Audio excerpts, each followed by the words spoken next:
É incrível pensar como a tecnologia nos deu uma maneira completamente nova de enxergar o nosso próprio planeta, não é? Hoje a gente vai mergulhar exatamente nisso. Como é que a gente consegue monitorar desastres como aqueles incêndios florestais gigantescos praticamente em tempo real, mesmo nos lugares mais isolados do mundo? A resposta, por mais incrível que pareça, está a centenas de quilômetros acima da nossa cabeça, lá no espaço.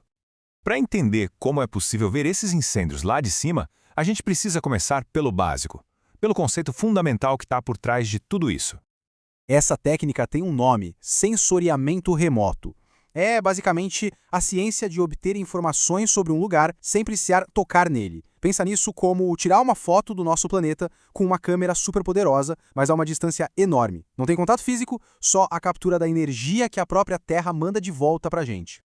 O processo todo é como uma jornada. Começa com o Sol, que manda a sua energia para cá. Essa energia viaja pelo espaço, atinge a Terra, interage com tudo que tem na superfície. Florestas, rios, cidades.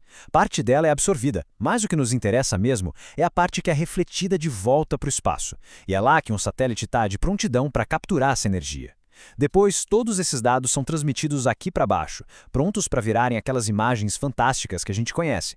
Mas tá, como é que esses dados crus se transformam em informação útil de verdade?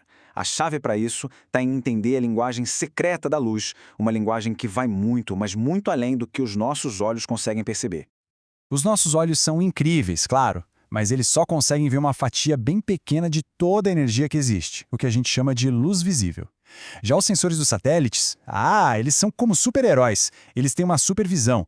Eles conseguem enxergar em comprimentos de onda que são invisíveis para a gente, como o infravermelho, que a gente associa com o calor, e até as micro-ondas. E é essa visão especial que abre um mundo de informações. E aqui vem a parte mais genial. Assim como cada pessoa tem uma impressão digital única, cada material na superfície da Terra, seja uma floresta, um rio ou uma cidade, reflete e absorve energia de um jeito muito particular. Esse padrão é a sua impressão digital de luz, ou, como a gente chama, a sua assinatura espectral. Olha só alguns exemplos. A vegetação saudável absorve muita luz visível para fazer fotossíntese, mas, em compensação, ela reflete com muita força a luz infravermelha. Já a água faz o oposto. Ela praticamente engole quase toda a energia que chega nela. É analisando essas diferenças que a gente consegue mapear o que está no solo com uma precisão incrível. Tudo isso a partir do espaço. Então, a gente já sabe que os satélites capturam energia, mas que tipo de olhos ou de câmeras eles usam para fazer isso? Existem basicamente dois tipos. Os sensores passivos, eles dependem da energia do Sol. Funcionam como os nossos olhos ou uma câmera normal. Precisam de luz para enxergar. Mas, e quando está nublado ou quando é noite? É aí que entram os sensores ativos. Eles emitem o próprio pulso de energia e medem o que volta. É como um morcego usando um sonar ou uma câmera usando flash para iluminar o escuro. E por que isso é tão importante? Pense em lugares como a Amazônia, que estão quase sempre cobertos de nuvens. Sensores passivos ali não conseguem ver quase nada. Mas os sensores ativos, como o radar, usam micro-ondas que simplesmente atravessam as nuvens, a neblina, a chuva, nos dando uma visão clara a qualquer hora do dia ou da noite. É uma verdadeira virada de jogo para o monitoramento contínuo do planeta. Ok, os dados foram coletados. Mas o que define a qualidade de uma imagem de satélite?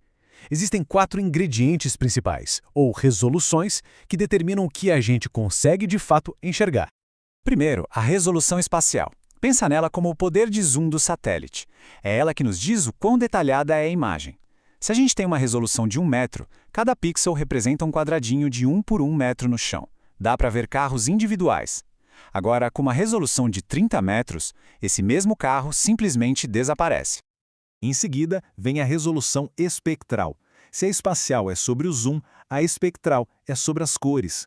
Um sensor com alta resolução espectral é como ter uma caixa de lápis de cor com centenas de tons diferentes. Isso nos permite ver diferenças muito sutis que nossos olhos nem sonham em pegar, como, por exemplo, distinguir um tipo de árvore de outro. A resolução radiométrica, por sua vez, é a sensibilidade do sensor à intensidade da luz. É a capacidade de distinguir entre muitos e muitos tons de cinza. Uma alta resolução aqui é super importante porque permite detectar variações bem pequenas, como a diferença entre um solo que está só um pouco úmido e um que está muito úmido. E, por último, a resolução temporal. Essa é simples de entender com que frequência o satélite passa de novo pelo mesmo lugar. Um satélite que passa todo dia tem uma alta resolução temporal e isso é perfeito para monitorar coisas que mudam rápido, como o avanço de uma enchente ou o ritmo do desmatamento. Agora vamos juntar todas essas peças e ver como essa tecnologia é aplicada no mundo real para a gente poder monitorar a saúde do nosso planeta. Uma das ferramentas mais poderosas que nasce de tudo isso é o tal do NDVI. É o Índice de Vegetação por Diferença Normalizada. Pensa nele como um check-up de saúde para as plantas do planeta. Com um único cálculo, ele nos diz onde a vegetação está crescendo forte e onde ela não está. A fórmula se baseia exatamente naquele conceito de assinatura espectral que a gente viu lá atrás.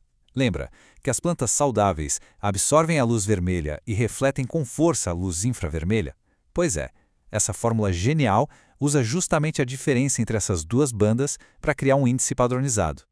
O resultado é um valor que vai de -1 a +1, e a interpretação é bem direta. Quanto mais perto de +1, mais verde e saudável é a vegetação. Valores pertinhos de zero indicam áreas sem vegetação, como solo exposto ou cidades. E os valores negativos? Geralmente apontam para corpos d'água. É um jeito incrivelmente eficaz de medir a biomassa em escala global. E por que isso é tão importante? Porque o NDVI transforma dados brutos de satélite em insights poderosos. Com ele, a gente consegue monitorar o avanço do desmatamento na Amazônia, ajudar agricultores a gerenciar suas colheitas com muito mais eficiência e avaliar o impacto devastador de uma seca numa região inteira. O sensoriamento remoto nos deu uma perspectiva sem precedentes, uma forma de monitorar, de entender e, quem sabe, de proteger nosso planeta. E a tecnologia continua evoluindo, nos dando uma visão cada vez mais clara. A grande pergunta que fica é, com esses olhos no céu, o que a gente vai escolher ver a seguir?